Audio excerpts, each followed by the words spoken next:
हर एक व्यक्ति अपने घर में पेड़ पौधे अवश्य ही लगाता है और इसीलिए लगाता है जिससे उसके जीवन में और घर में हमेशा ही खुशहाली बनी रहे और घर के सभी लोग जीवन में आगे बढ़ते ही चले जाएं।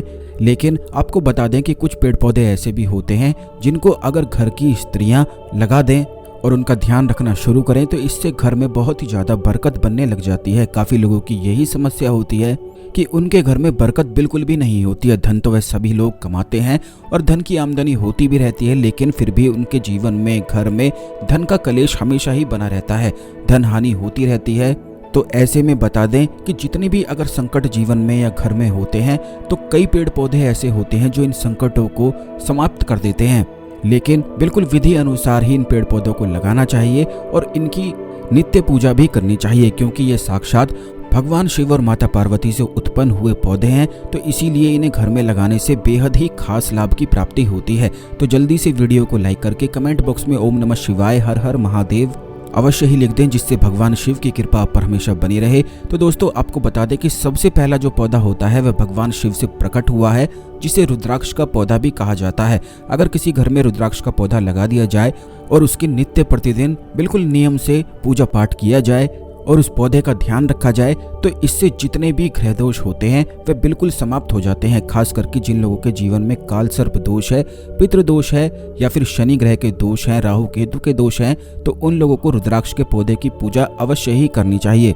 आपको केवल इतना करना है कि सुबह जब भी आप काम से निकलते हैं तो उस रुद्राक्ष के पौधे को जल देकर उसके पास एक दीपक जलाकर बस आप छोड़ दिया करें। अगर इतना भी कार्य कर लेते हैं तो इससे संपूर्ण ग्रह दोष समाप्त हो जाते हैं। दूसरा पौधा है बेलपत्र का पौधा, जो कि साक्षात माता पार्वती से उत्पन्न हुआ है। यही वजह है कि बेलपत्र भगवान शिव को बहुत ही ज्यादा अति प्रिय है। ऐसा कहा जाता है कि जिस भी घर में बेलपत्र अगर लगाया जाए और वहीं से पत्ते तोड़कर भगवान शिव को रोज चढ़ाए जाएं तो उस घर में कभी भी तांत्रिक बाधाएं, तंत्र बाधाएं, काला जादू की जो बाधाएं होती हैं वह उस घर में बिल्कुल भी नहीं होती हैं। तंत्र मंत्र की जितनी भी समस्याएं होती हैं वो भी उस घर में बिल्कुल उत्पन्न नहीं होती हैं।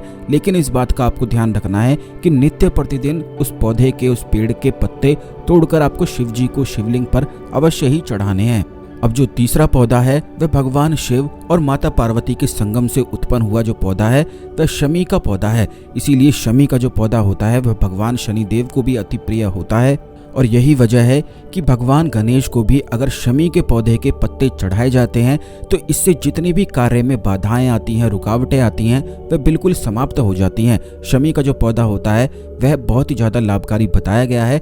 उसके केवल पत्ते तोड़कर अगर भगवान श्री गणेश को चढ़ा दिए जाएं किसी भी कार्य को शुरू करने से पहले तो वो कार्य निश्चित ही होता है। और इसी के फूल अगर शिवलिंग पर चढ़ा दिए जाएं तो इससे मनोकामना पूर्ण होती है। अगर यही शमी का पौधा घर के बिल्कुल बीचों बीच होता है तो इसी से अचानक से धन प्राप्ति के योग भी बनते हैं। घर की जो स्त्रियां होती हैं वह लक्ष्मी का स्वरूप मानी जाती हैं। यही वजह है कि उन्हीं को ये पौधे लगाने चाहिए और उन्हीं को इन पौधे की सेवा करनी चाहिए, जिससे पूरे घर पर ही सुख समृद्धि बनी रहे। क्योंकि जिस घर में स्त्रियां अच्छी होती हैं और नित्य प्रतिदिन पूजा पाठ से जुड़े हुए कार्य करती रहती हैं तो उनके घर में कभी भी गृह कलेश नहीं होता है।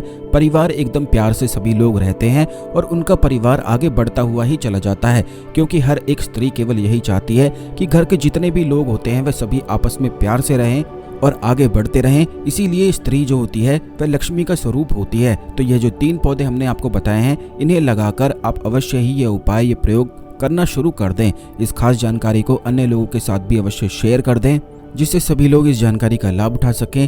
चैनल को अवश्य सब्सक्राइब करके रखें, बेल बटन दबाकर रखें, जिससे इसी प्रकार की खास जानकारी आपको हमेशा मिलती रहे। तो अगले वीडियो में मिलते हैं। ओम नमः शिवाय हर हर महादेव।